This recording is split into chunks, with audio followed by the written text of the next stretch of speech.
over and then just like, okay. I'm Jefu Desu, aka Jefu Desu. Start that over.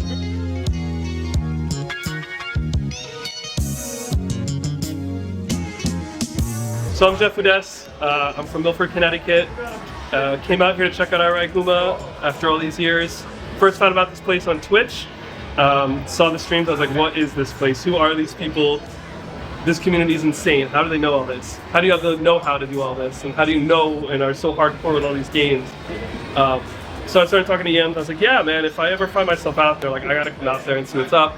Of course, being like a 14.5-hour drive took a couple of years, but we're here for Combo Breaker. I'm like, it's an extra 3 hours down here. I'm like, well, when are we gonna be here again? We have to do it.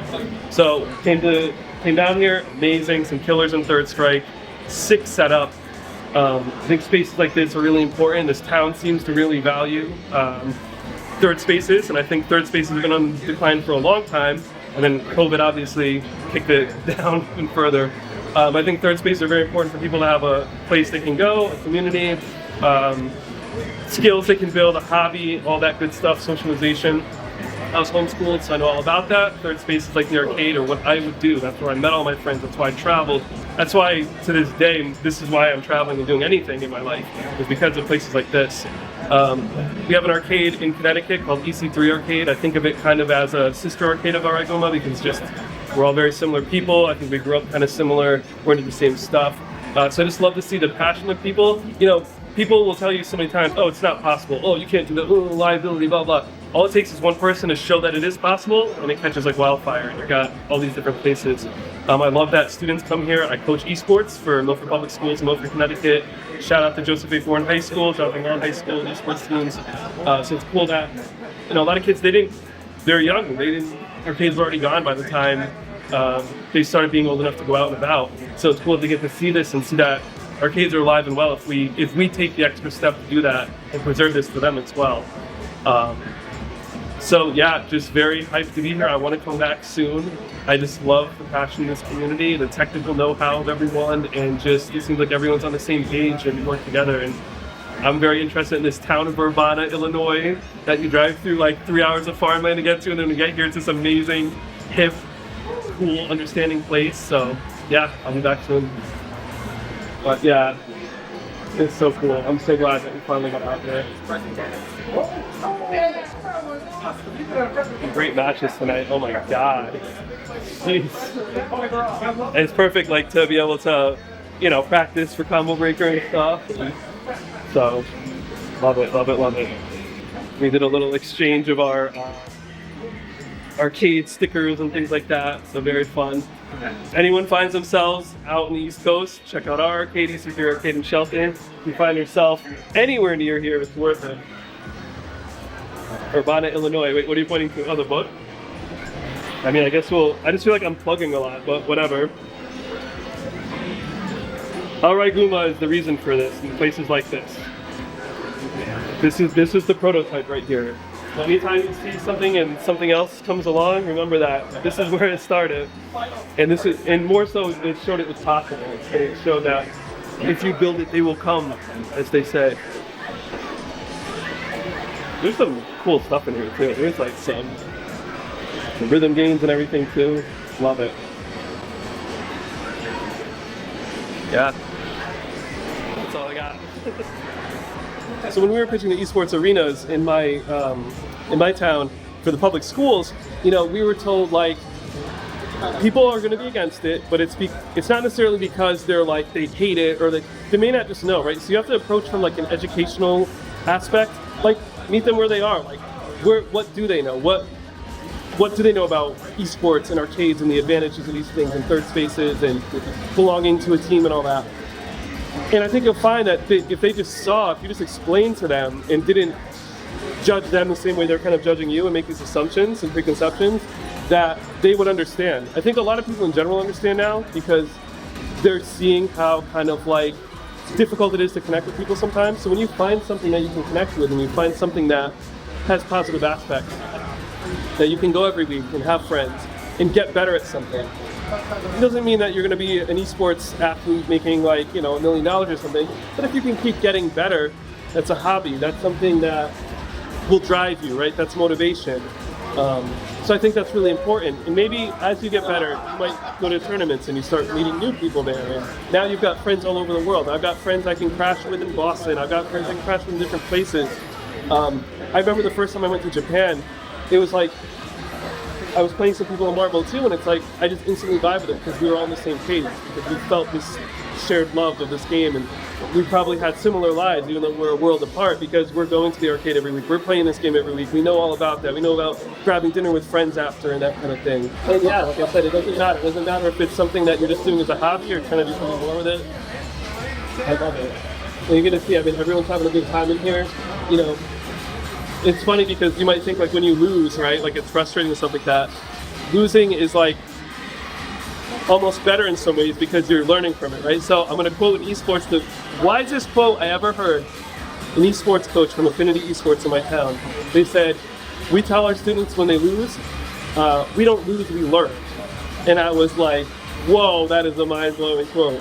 Cuddle Core, who's from Illinois, professional Tekken player, absolute monster in Tekken. She said, always be a student of the game. I remember this quote because we had a Zoom call with our students with her. She said, always be a student of the game. And she said, yeah, sometimes it's frustrating when I lose, right? But if I lost, it means that I could have done something better. So it's not getting upset about it, it's just what could I have done better to win, right? So if there's some kind of like, you know, tactic you're not used to, it's like just lab it, just figure it out, you know, like you're gonna encounter it again. So it's good to learn that way. Shout out Pedal Floor, shout out Illinois, shout out Chicago. We got some slamming Chicago hot dogs. We went to Galvin Ghost. Cool place, but you know what? It's a cool place, but it's a vibe here. I really love it. Yo, NBA Jam, that's my game too. We got Dennis Rodman, Bradzilla. Oh man, no, it's good stuff. I'll come here all the time. I want to get anyone that's even remotely out here to come check this out. We have people that come by, you know, from different places, and I saw in that book it was like Brazil and stuff. It's just, yeah, I want to get back out here again, and it's just motivation to kind of, from a hobbyist level, do more myself too. Just like yo, I want to have a setup like this. I want to be able to invite people over and have, you know, stuff like this. But I think it's just cool too. A lot of people that with this kind of thing, it's like they kind of keep it in their house. They don't open their house up to people. But by sharing this with the community, you are creating that third space, and yeah, it's pretty dope. But yeah, I don't know. And it's just like these games. I mean, we've been playing some of these games for like 30 years. You know, it's insane. You think about Third Strike came out in '99. I mean, all these games, that Y2K era, were just monsters for games coming out. And it's cool that there's a place that appreciates. I'll say this: where we live, Boston has a great scene. The thing is, it's like a lot of the games are just newer games, right? Tekken 8, Street Fighter 6. I always felt kind of like, man, I just wish like I could play like these older games. You know, these are the games that I really know. And there really wasn't any place to be able to do that so much, you know? So I love places like this where it's like the older games are appreciated, but I know they do the newer games here too. I think it's like do both, you know? I would always walk in these places and be like, man, I wish I saw like Third Strike and CBS 2 and all these games, but I don't know. And it seems like there's a big community here. It seems like there's people that come out, all ages, all walks of life, backgrounds. That photo wall is pretty awesome. I don't know, it's super cool. I can't say enough about it. Thank you for doing what you do. And thank you for like talking to me and like humoring my interest in all this stuff for all these years. And really inspiring me to kind of do better. I was kind of out of playing competitively for a while. And then I just kind of kept seeing stuff like this and then the stuff with work. And I was like, I got to get back into it, you know, and I got to kind of lead by example. I want to come out and check out places like this and promote places like this and try to do well in tournaments to just kind of show people like what, you know, it's kind of like my obligation to show people what's out there, you know, to kind of whatever small spotlight I can do. I'm nobody, but whatever light I can shine on stuff like this and really important things like this, I think is important. That's what I want to do.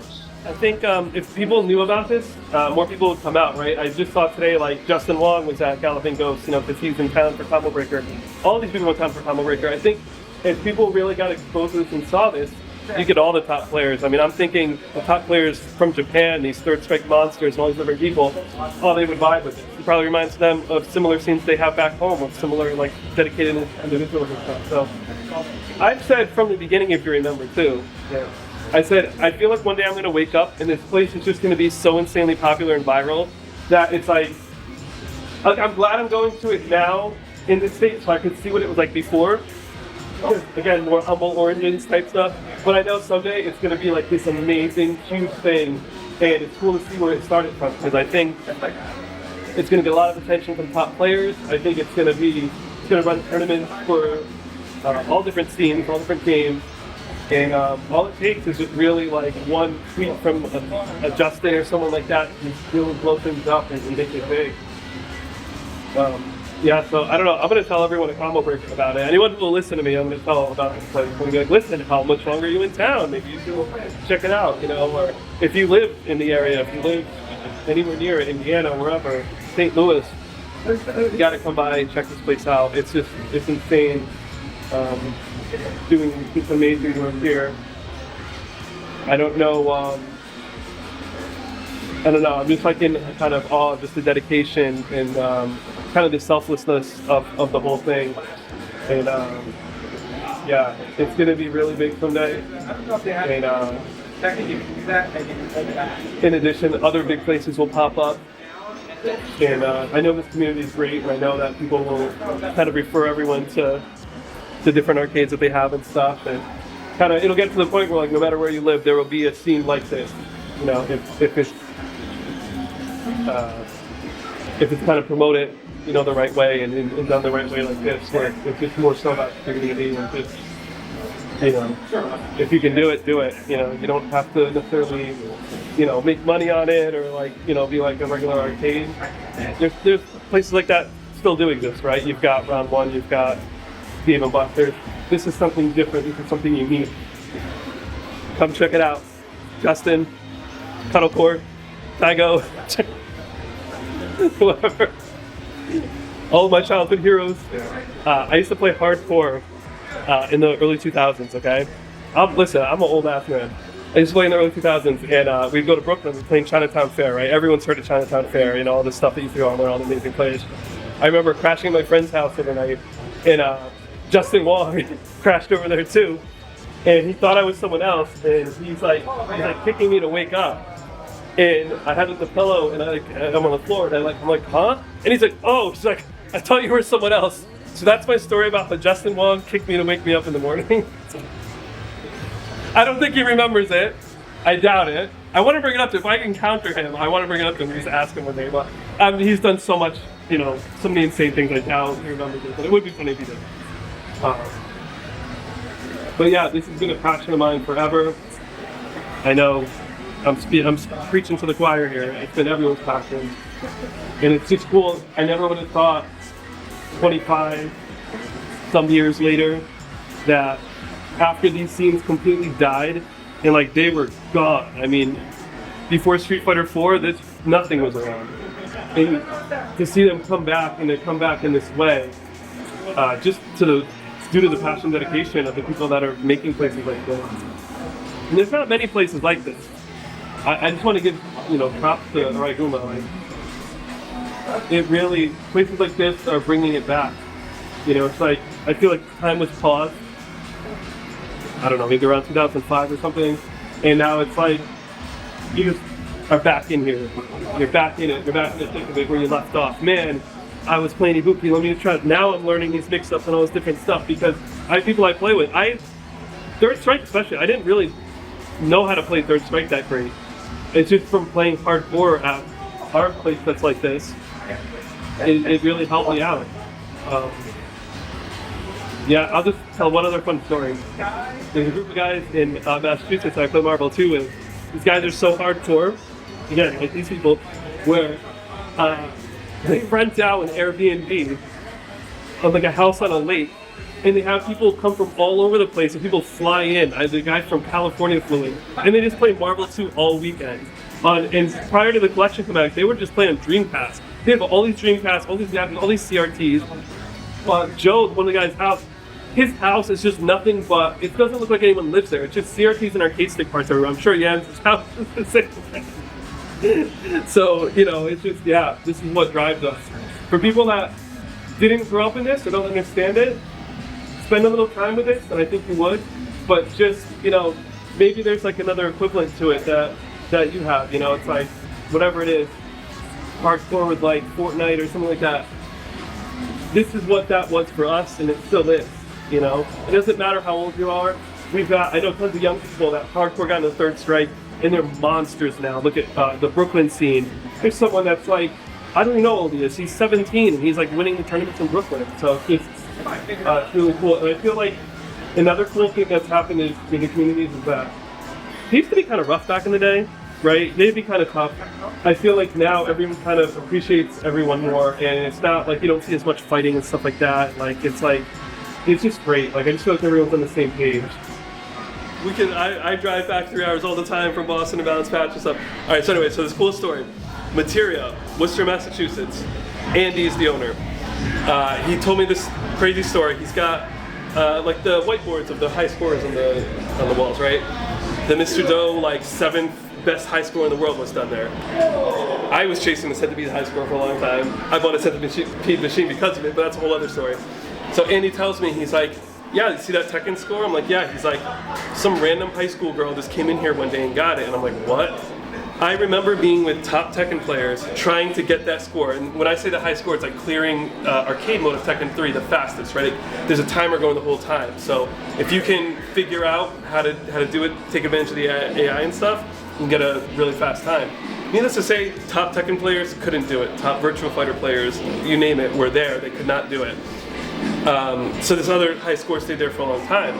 Then he tells me, yeah, this high school girl just stumbled in there one day, never played Tekken 3 before in her life, never played fighting games before in her life, barely played video games before in her life, and she was drawn to the game, she sat down and played it, and she just was picking apart the AI and figuring out like these exploits and different things to take advantage of, and sure enough, she got the high score. She beat the high score, she obliterated it, and it was still there the last time I was there, and I tried. I'm like, well, maybe I can figure it out. I feel like, I know, I played some fighting games against AI in my day. Couldn't do it. I was just getting destroyed by the AI. I couldn't even get past like the 3rd stage, you know, without dying. And so she did this without losing a match and beating it fast. So it just shows you like, and she got interested because of that. So it just shows you if there's not a place like that where a high school student can just stumble in and start playing and get exposed to somewhere, it wouldn't happen. Tell me this other story about these guys that work at a restaurant across the street. He's like, yeah, you know, it's like these Brazilian guys, and he's like, you know, they were walking by one day and they saw the red Neo Geo and they were like instantly all over it, and they come in at like their breaks, you know, like for the restaurant and stuff. So I'm like, again, if you didn't have a place like this, you know, it wouldn't even be possible. So I just want to shout out anyone that's creating these third spaces and that's giving people places to do this kind of stuff. Yeah. I don't know. I think it's better if it's told the other time. Oh man, but there's tons of stories like that. I'm trying to think. Oh, so yeah, I was just like going up there. I was driving like 2.5, 3 hours every week going to Worcester and Boston, Balance Patch, Materia. There's this other esports place that closed, and this is when Tekken 8, Street Fighter 6, Mortal Kombat 1 all came out. Playing like crazy with my friends, and driving like 3 hours every week to do this. But when I was waiting for the tournaments, I would go to this arcade in Worcester, Materia, and I'd try to beat the centipede high score. I just love the concept of beating high scores. Couldn't do it, but then through playing the stupid online game called Portal 1, I like made a bunch of money, and I was like, you know what, I'm just gonna buy a centipede arcade machine with it. It weighed a ton. It was hell getting it out of this guy's basement, but I have a centipede arcade machine, and I'm working on it, restoring it, and learning how to fix like this 80s technology, you know. What do they call, oh, I think like, so people that collect Japanese cabinets, you know, they have the candy cabs and stuff. I think they call like the old cabinets like woodies or wood cabinets, right? Because it's a different kind of thing. So that's what I've been working on and I want to beat that high score. You know, I want to be like these guys you see. We were at Galloping Ghost, and like these guys have the webcams. They're like streaming and recording like their high score attempts on the machines. It's like it's clipped on the side, and like I just love that kind of culture too. There's a million different ways to be involved in this arcade culture. It's not always like direct head to head. It can be more passive, like trying to beat a high score, beat a computer, or do something. So, you know, if direct competition isn't your thing, there's other ways to do it, and you know, it's kind of almost getting. Okay, I'm gonna say one other thing. A vision I have. I love places like this. I also, and this is a suggestion for Yams too. You know, if there's other businesses around, right? You think about like these classic games everyone's played, right? Everyone's played Pac-Man, Miss Pac-Man, Galaga Centipede. It's almost like, well, what if you kind of talk to local businesses and pizza shops and kind of do what it was like when we were growing up, right? Like you go to the pizza shop and play Mortal Kombat in the place. Like maybe there's a revenue sharing model of being like, hey, like I have this machine, if I can put it in your business, we'll split the profits. It's not gonna be a lot of profits, but it's something. It'll pay for, more than pay for the electricity it's running, right?